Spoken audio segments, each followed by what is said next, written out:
I took a job as a CEO's assistant, then discovered he was a mafia boss. Before we dive into the story, tell me where in the world you're watching from, and if this story steals your heart, please hit subscribe. The lobby of Morty Global was a cathedral of obsidian and polished chrome, a place where the air felt expensive and the silence was heavy with the weight of billion-dollar decisions. Ava Monroe felt like a ghost haunting the corridors of a world she didn't belong to, her fingers clutching the strap of a fraying purse that held the final notices from the hospital where her mother had spent her last days. She was 24 years old, and the city of New York was currently attempting to swallow her whole, its jagged skyline appearing less like a beacon of hope and more like the teeth of a hungry predator.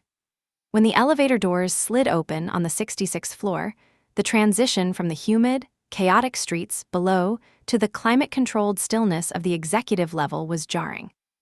Every footstep she took on the dark marble floor echoed like a heartbeat, a rhythmic reminder of the desperation that had driven her to apply for a position that was whispered about in hushed, intimidated tones by every executive assistant in the tri-state area. Lucian Aurelius Morty did not look like a man who required assistance. He looked like a man who dictated the rotation of the earth. When Ava was ushered into his office, a cavernous space with floor-to-ceiling windows that offered a panoramic view of a rain-streaked Manhattan, she found him standing with his back to her, staring out at the gray horizon. His shoulders were broad, stretching the fine fabric of a charcoal gray waistcoat that had clearly been tailored by hands that understood the nuances of power. The silence stretched between them for a full minute, a tactical pressure intended to break the resolve of the week, but Ava remained still, her chin tilted upward despite the frantic hammering of her pulse against her ribs. When he finally turned, his storm-gray eyes did not merely look at her. They performed a clinical autopsy of her character. He was 33, with a jawline so sharp it seemed carved from the same obsidian as the lobby and black hair that was styled with a precision that bordered on the obsessive. The interview was less of a conversation and more of a psychological interrogation. Lucian's voice was a deep, resonant baritone that carried the rasp of expensive tobacco and a life lived in the shadows of high-stakes negotiations. He asked her about her capacity for discretion, her willingness to handle the unconventional, and whether she possessed the fortitude to witness the darker facets of the corporate machine without flinching. Ava lied with a grace she didn't know she possessed, claiming that her only loyalty was to the efficiency of the office, and that her past was a blank slate of academic achievement and professional focus. She omitted the $200,000 in medical debt, the eviction notice taped to her door, and the brother whose gambling habits had made her last name a liability in certain parts of Brooklyn. Lucian watched her intently, his gaze lingering on the faint scars across his own knuckles, healed fractures that spoke of a different kind of negotiation, before he told her she would start at midnight. The first 3 weeks of her tenure were a blur of high-pressure logistics and the constant, suffocating proximity of a man who seemed to have no need for sleep. Ava's role as Lucian's personal assistant meant she was privy to the late-night calls that were never conducted on the office landlines and the visitors who entered through the private elevator wearing suits that cost more than her college tuition, but carried the distinct scent of gunpowder and cheap cologne. She learned to anticipate his needs before he voiced them, her modest office wear, the cardigans and pencil skirts in soft pastels, acting as a camouflage in a world of sharp edges and cold steel. She saw the bruised knuckles he tried to hide behind the steering wheel of his armored SUV, and she heard the names of men who weren't on any corporate board of directors being discussed in the hushed tones of a war room. The illusion of the corporate titan was finally stripped away on a Tuesday evening when the humidity of the city seemed to have reached a breaking point.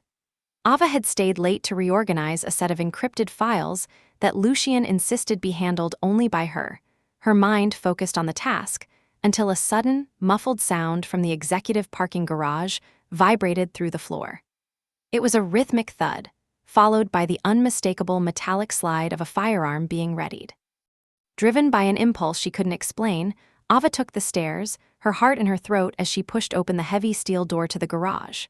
In the dim, flickering light of the concrete cavern, she saw Lucian. He wasn't behind a desk. He was pressed against a pillar, a silenced pistol in his hand and blood staining the shoulder of his white dress shirt. A man lay motionless at his feet, and two others were closing in from the shadows of a black sedan. Ava didn't scream. Instead, she grabbed a heavy brass fire extinguisher from its wall mount and hurled it into the path of the nearest attacker, the distraction providing Lucien the half-second he needed to end the threat with a terrifying, surgical precision. When the silence returned to the garage, it was heavier than before, thick with the metallic tang of blood and the realization that there was no going back to the lie of Morty Global as a simple investment firm. Lucien turned to her, his storm-gray eyes devoid of the corporate polish she was accustomed to, replaced by the lethal clarity of a man who ruled a crime syndicate. He didn't ask her why she was there. He simply walked toward her, his presence looming over her like a dark cloud, and told her that from this moment on, her life as she knew it was over. She was no longer just his assistant. She was the only witness to a failed coup, and in his world, that made her his most precious and dangerous possession. The transition from her cramped Brooklyn apartment to the top-floor penthouse of the Morty skyscraper was a move from one reality to another, a forced ascension into a kingdom of glass and steel. Lucien had declared her safety his personal responsibility, a decree that carried the weight of law within the Morty syndicate. Ava found herself living in a suite of rooms that were larger than the entire floor of her previous building, filled with minimalist black marble and floor-to-ceiling windows that made her feel as though she were floating above the world. Her old wardrobe had been vanished by a team of silent, efficient women, replaced by bespoke silks and cashmeres in shades of charcoal, cream, and deep navy, colors that Lucien had selected himself, claiming they suited the woman he intended her to become. It was a protection that felt like a gilded cage, a constant reminder that her life was no longer her own. Lucien himself was a constant, looming presence in this new existence, his role as protector often blurring into that of a possessive sovereign. He insisted they share every meal, the long, candlelit dinners in the penthouse dining room becoming a theater of psychological tension. He watched her eat with an intensity that made the fine crystal in her hand feel fragile, his conversations a mixture of high-level business strategy and subtle probes into her innermost thoughts. Ava found herself drawn to the man behind the immaculate suits, a man who possessed a depth of knowledge and a dry, biting wit that surfaced in the quiet hours of the night. She saw him reading obscure philosophy by the fire, his large, scarred hands turning the pages with a gentleness that seemed impossible for a man who had killed with those same hands only days before. The temptation began in the small, unguarded moments. The way his voice dropped to a private, gravelly whisper when he stood behind her to point out a detail in a report, or the lingering touch of his fingers against her wrist when he handed her a glass of wine. Ava was terrified of him, of the ruthless head of the Morty crime syndicate, yet she was increasingly fascinated by the CEO who handled the pressure of a multi-billion-dollar empire with the same cold authority he used to command his underbosses. She began to notice the way his storm-gray eyes softened when she walked into a room, a micro-expression of vulnerability that he buried almost instantly. The physical tension between them was a living thing, a static charge that crackled in the air whenever they were in the same room, making the luxurious surroundings of the penthouse feel increasingly small. Lucien's protection was not merely a matter of proximity, it was an all-encompassing reorganization of her world. He assigned her a personal security detail led by a man named Dante, a silent mountain of a human who treated Ava with a reverence that bordered on the religious. She was no longer allowed to leave the building without an armored escort, and her communications were monitored with a clinical efficiency that Lucien explained as a necessary precaution against the rival families who would surely seek to exploit his new weakness. The more he insulated her, the more Ava felt her independence slipping away, yet she couldn't deny the sense of safety that came with his presence. For a woman who had spent years struggling to pay bills and dodging the shadows of her brother's mistakes, Lucien's world offered a dangerous, seductive stability.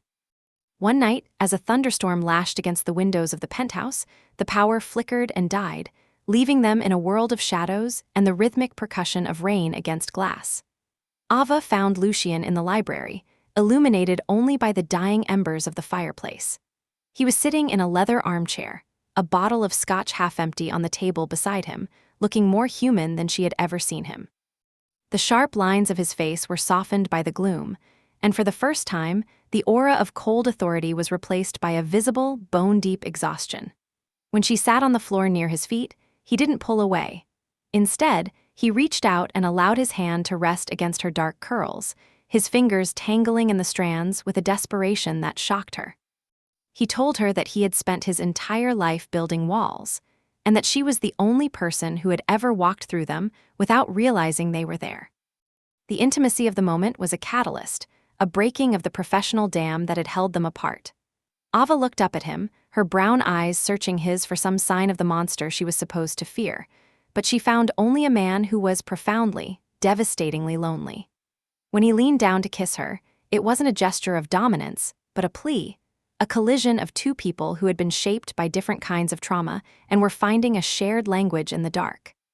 The kiss tasted of scotch and rain and the forbidden heat of a romance that shouldn't exist, and as Ava pulled him closer, she realized that the danger of the Morty world wasn't the violence outside the doors, but the way she was beginning to crave the man who controlled it.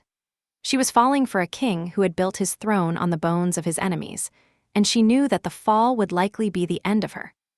The fragile sanctuary of the penthouse was shattered when the ghosts of Ava's past managed to navigate the labyrinth of the Morty security.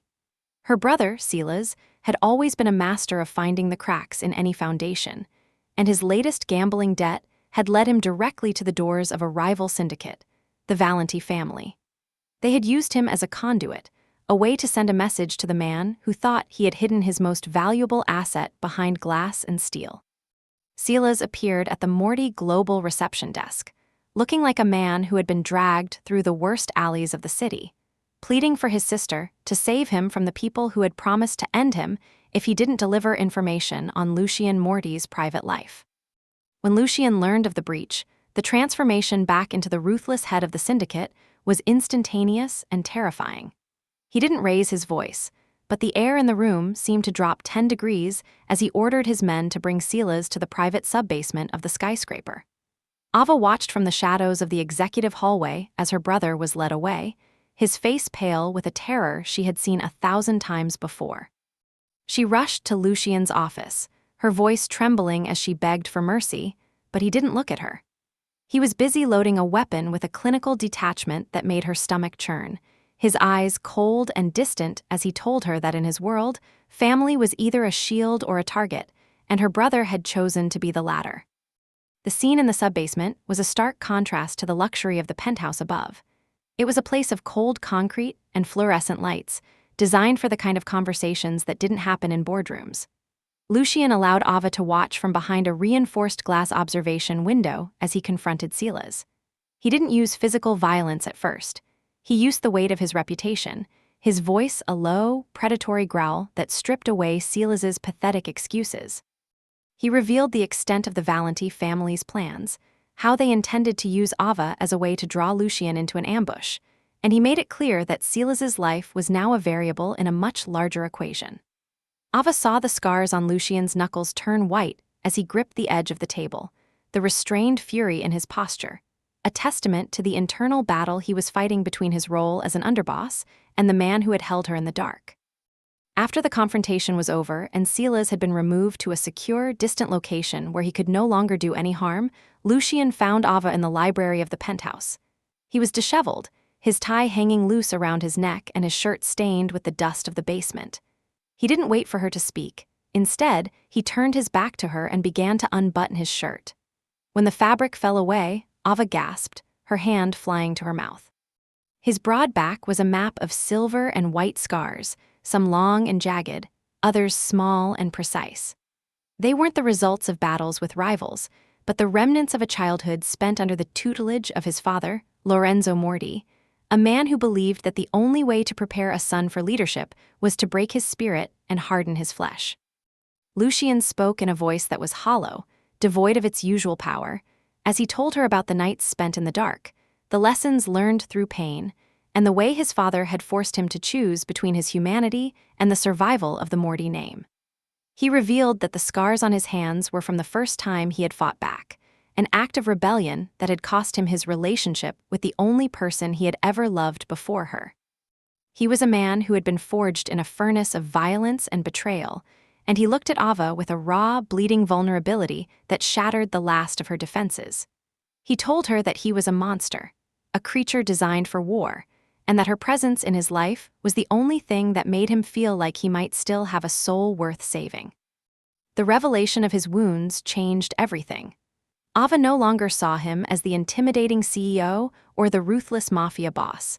She saw the boy who had survived a nightmare and the man who was still carrying the weight of that survival every single day. She walked to him, her fingers tracing the lines of the scars on his back with a tenderness that made him shudder. She didn't offer empty platitudes or easy forgiveness.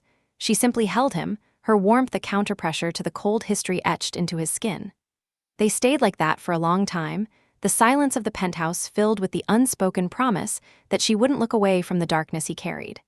Their connection had deepened into something far more complex than romance.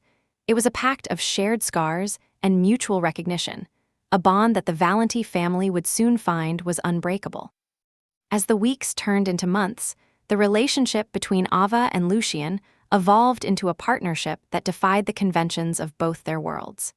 He began to include her in the legitimate side of Morty Global with an intensity that suggested he was trying to build a bridge to a future where the syndicate was no longer necessary.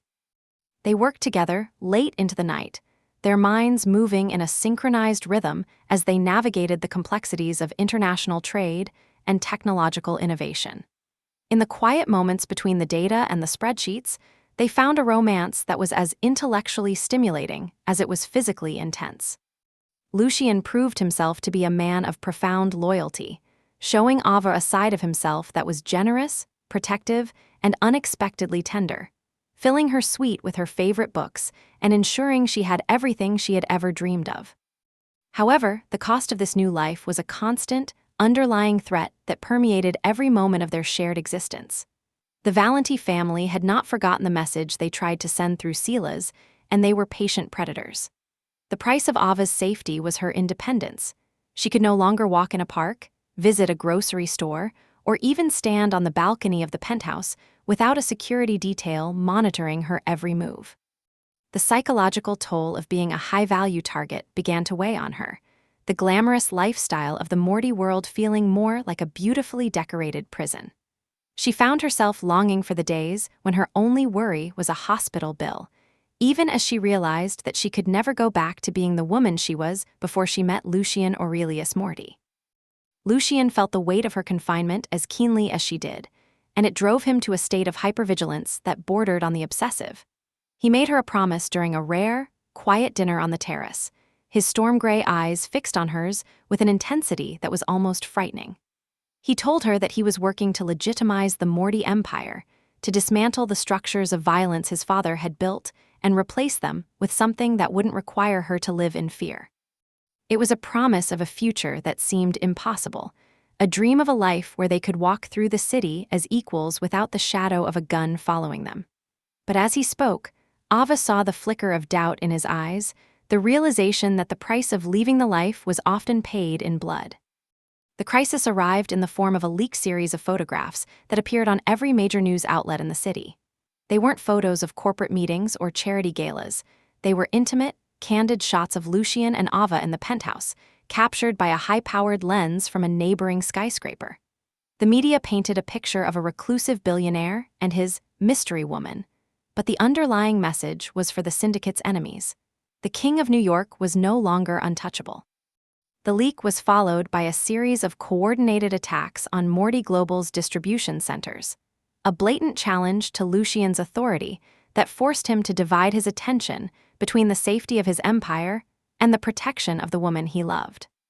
The price of their connection became even more stark when the Valentis made a direct move against Ava's only remaining family. They didn't target Sila's, who was still in hiding. Instead, they went after the memory of her mother, desecrating the small memorial garden Ava had established in her old neighborhood. It was a cruel, calculated psychological strike designed to draw her out of the safety of the skyscraper. Lucien saw the devastation in her eyes and felt a rage that threatened to consume the thin veneer of the CEO. He realized that the only way to keep her safe was to end the war once and for all, even if it meant risking the very future he was trying to build for them. He stood in the center of his minimalist office, the weight of his father's legacy pressing down on him, and knew that the time for promises had passed. It was time for a reckoning. The night before the final confrontation, Lucien took Ava into his arms with a desperation that spoke of the uncertainty of the coming dawn. They didn't talk about the syndicate or the Valenties. They talked about the small things they wanted to do together, the places they wanted to travel, the books they wanted to read, the life they wanted to build in the light. Lucien gave her a small, antique key, telling her it belonged to a house in the mountains that no one knew about, a place where she would be safe if the worst should happen. It was a promise and a price all at once, a testament to the fact that their love was forged in the fire of a dangerous world, and that the only way to survive was to hold on to each other with everything they had. As the city lights twinkled outside the window, Ava realized that she would rather face the darkness with Lucien than live 1,000 lives in the safety of the world she had left behind. The annual Morty Global Founders Gala was intended to be a showcase of corporate dominance, a glittering event held in the grand ballroom of the Pier Hotel that drew the elite of New York's political and financial circles. It was also the perfect theater for a final, decisive strike. Lucien had spent days meticulously planning the security, his mind moving with the tactical precision of a general. He had anticipated the Valenties would use the public nature of the event to stage a coup, believing he would be too concerned with his reputation to respond with the necessary violence. Ava stood by his side, a vision of dark elegance in a fleur-de-length gown of midnight blue silk that shimmered like the ocean under the ballroom's crystal chandeliers. Her heart was a frantic drum within her chest, but she maintained a mask of calm confidence that she had learned from the man who held her hand with a grip of iron. The atmosphere in the ballroom was thick with a tension that the champagne and the orchestral music couldn't quite mask. Every smile felt like a calculation, and every shadow seemed to hide a threat. Lucien moved through the crowd with the grace of a predator in a tuxedo, his storm-gray eyes never staying in one place for long. He was the center of the room's gravity, the billionaire CEO whose power was whispered about in every corner, yet Ava felt the coiled energy in his body, the readiness for the violence that was inevitable. She saw the men in nondescript black suits positioned at every exit, and she recognized the silent communication passing between Lucien and Dante. The stage was set, and the players were all in position for a performance that would change the course of the city's history. The reckoning began not with a bang, but with a subtle shift in the room's energy. A group of men, led by the younger Valenty heir, moved toward the stage during Lucien's keynote address. They were dressed as guests, but their movements were too coordinated, their gazes too focused on the man at the podium. Ava, who was seated at the head table, saw the flash of a weapon beneath a napkin and acted on an instinct she hadn't known she possessed. She didn't scream. She stood up and knocked over a heavy decorative centerpiece, the crashing sound of glass and metal acting as a prearranged signal for the Morty security team. The ballroom erupted into a symphony of controlled chaos, the elite guests scrambling for the exits as the two syndicates finally met in a direct, bloody confrontation. Lucien didn't flee the stage. He met the Valenty heir halfway, his movements a blur of lethal efficiency that had been honed by years of surviving his father's lessons. He fought with a cold, focused fury, his impeccable suit doing nothing to hinder the violence he meted out. Ava watched from the shelter of a marble pillar, her mind racing as she used her knowledge of the hotel's security system, information she had studied with Lucien, to jam the elevator controls and lock down the service corridors, trapping the Valenty reinforcements before they could reach the ballroom. She was no longer just the witness. She was a participant, her loyalty to Lucien giving her the strength to navigate a world that had once terrified her. The final confrontation took place in the center of the ballroom, beneath the shattered remains of a chandelier. Lucien and the Valenty heir were locked in a visceral struggle for dominance, the air filled with the sounds of heavy breathing and the rhythmic impact of bone on bone. It was a moment that transcended corporate rivalries and criminal disputes. It was a battle for the right to exist. With a final, crushing blow, Lucien ended the threat, his eyes burning with the storm-gray light of a man who had finally exorcised the ghosts of his past. He stood over his fallen rival, not with triumph, but with a weary, profound relief. The Valenti family's power had been broken, and the Morty Empire had survived its most dangerous trial. The aftermath of the gala was a period of rapid, fundamental change.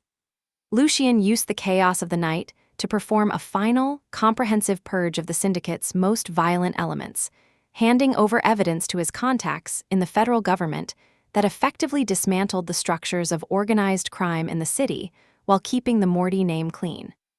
He began the process of transitioning Morty Global into a purely legitimate entity, focused on philanthropy and technological innovation. The penthouse remained their sanctuary, but the armored SUVs were replaced by a single, high-security vehicle, and the silent mountain of Dante became a trusted member of their household staff rather than a warden. The story of the CEO and his assistant ended not with a cliffhanger, but with a quiet, sun-drenched morning on the balcony of their new home in the mountains. Ava stood with her back to the world, the cool air ruffling her dark curls as she looked out over the rolling green hills. She was no longer the girl hiding from medical bills. She was a woman who had seen the darkness of the world and chosen to stand by the man who had fought his way through it. Lucien walked out to join her, his waistcoat gone and his sleeves rolled up to reveal the scars on his hands. He took her in his arms, his forehead resting against hers, and for the first time, the storm in his eyes had cleared, replaced by a deep, abiding peace. They had paid the price, they had survived the reckoning, and together they were building a future where the only thing they had to guard was the love they had found in the shadows of Morty Global.